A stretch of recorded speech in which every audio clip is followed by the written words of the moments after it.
Well, I think it came at a good time. Obviously, 4 weeks of camp, 10 straight weeks of competition. You know, starting with an SEC school, ending with our conference championship game. You know, a real nice time to take a break from the physical and the emotional part of the game.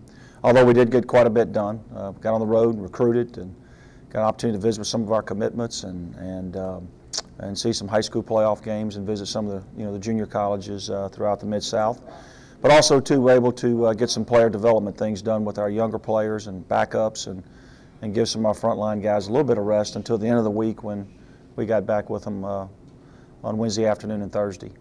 Well, certainly, it's going to present a big challenge. They play with tremendous pace.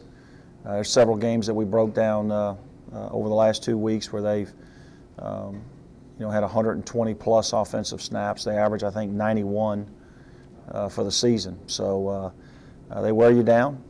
They've got a quarterback that can throw the football. They've got a real nice running back. And then, of course, they have the nation's top receiver. Has 115 catches, I believe, for right at 1,500 yards, and has broken a lot of the OVC records and certainly all the school records at Eastern Illinois. Defensively, they've struggled a little bit. They do have 4 senior defensive linemen, but they're giving up 32 points a game. But very impressed going to Eastern Kentucky 2 weeks ago and pretty much shutting them down, holding them to only 7 points. And of course, Eastern Kentucky's a 2-time national champion and perennial Division I FCS playoff team. So very good team. I think new coach Dino Babers from Baylor's brought in a real sound system that the players have bought into, and certainly they hoisted up a trophy on Saturday. So they're playing with a lot of confidence, and I'm sure they won't be intimidated coming to Conway this week. Well, certainly it's a very important game for both programs, I'm sure. For us, it's senior day and opportunity to remain undefeated on the stripes for 2 consecutive years, and then a lot of the jockeying that will go on as far as seedings and positioning in the Division I postseason, which we're both guaranteed to be in.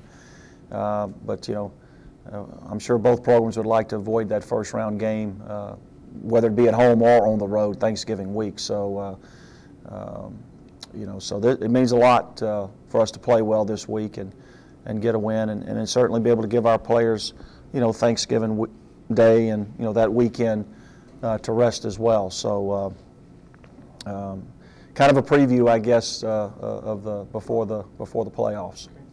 Well, we haven't lost, I think, maybe 1 senior day since I've been here, and maybe 2. But always important for them to play the last regular season home game and feel good about that.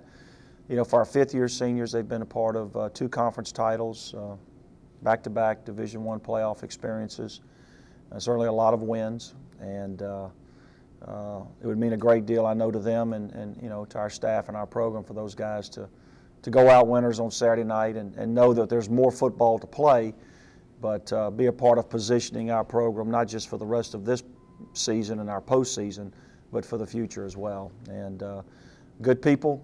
Good players. Certainly we're going to miss them, but we're going to enjoy them for a couple more weeks or so.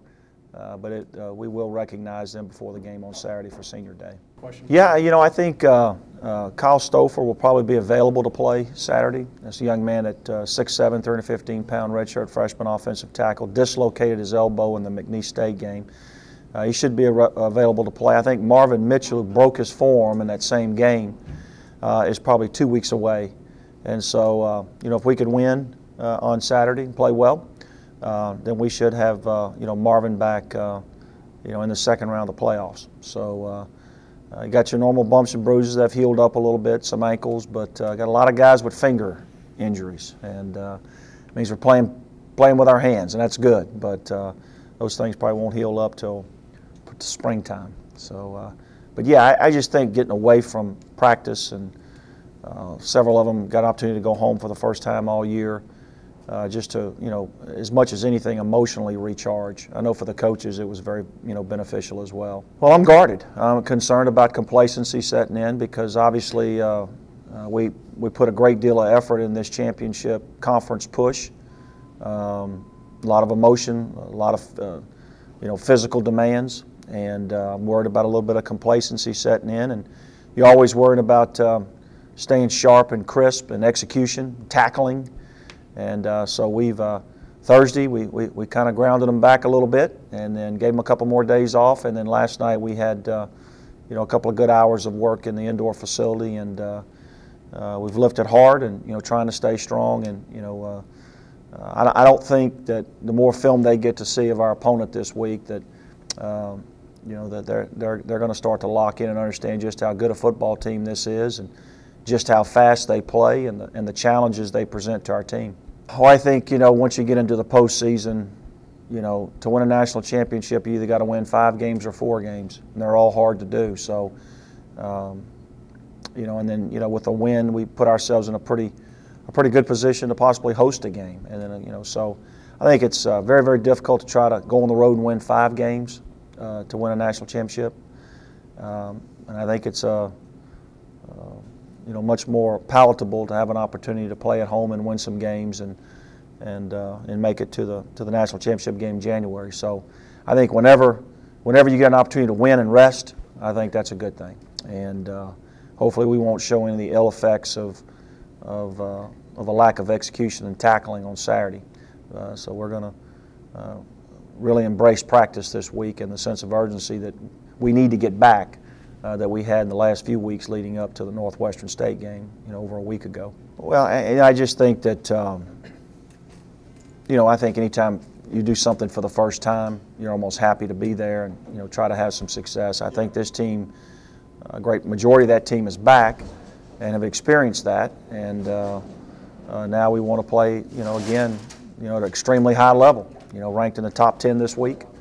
And, so we've certainly positioned ourselves nationally, but we need to finish the regular season the right way and be mature about handling our preparation and execution. And then it's the second season, and hopefully put ourselves in a position where we can do some things and make a deep run, even deeper run into the NCAA postseason.